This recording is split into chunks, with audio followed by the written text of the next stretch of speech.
guys, ito ang kwarto ko. Parang ang liit lang nito. Napakaliit. Ngayon, gagawan ko ng paraan to. Yung dito na side, ito, lalagyan ko ng isang layer. Punta dito, hanggang dito. Okay, lalagyan ko ng layer yan. Ililabel ko dito. At saka, ilabel ko rin dito. Bali, dalawang layer. Ngayon, dito kasi may kunting gap, may space, lalagyan ko rin ng parang extension na lagayan din para hindi masayang yung space. Tapos yung nandito naman, dito lalagyan ko rin ng layer dito at siguro dito o dito lang isang layer lang lalagyan ko para may lagayan ako ng pataka ko, ng wallet, relo, or pwede, kung ano pwede ko ipatong yung action figures ko syempre.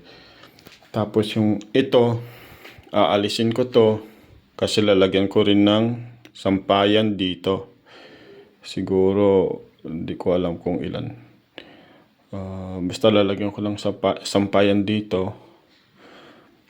Saka tapos dito lalagyan ko ng layer. Lalagyan ko din ng layer dyan. Lalagyan ko ng layer yan para mayroon din akong patungan. Siguro dalawang layer. Tapos may sampayan dito.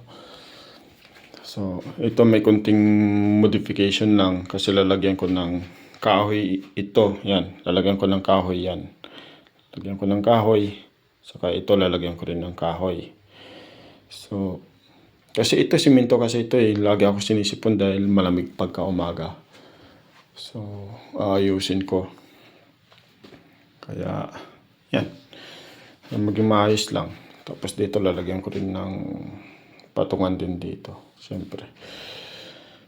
Yan, para lang mayroong kasi maluwag-luwag lang kaunti kasi lalagyan ko ng mga picture din namin, siyempre. Yan ang maliit lang yung room. Maliit lang yung room ko. Kaya kailangan ko lagyan ng maliit na mga lagayan din. Unti-unti lalagyan ko ng lahat ng may mga space na maliit, gagawin ko ng paraan para hindi masayang, para maraming ako mapatungan at malagay ng gamit. Para itong lamisa ko maging lang, computer at mga note na pwedeng gamitin. Kasi bibili ako ng maliit na parang cactus, lalagay ko left and right para sa ganun yung radiation ng computer medyo hindi masyadong magano sa mata, diba? Makaless lang konti, makakatulong. Yan, abangan nyo kung ano yung magiging kalabasan ng room ko pagka inayos ko to.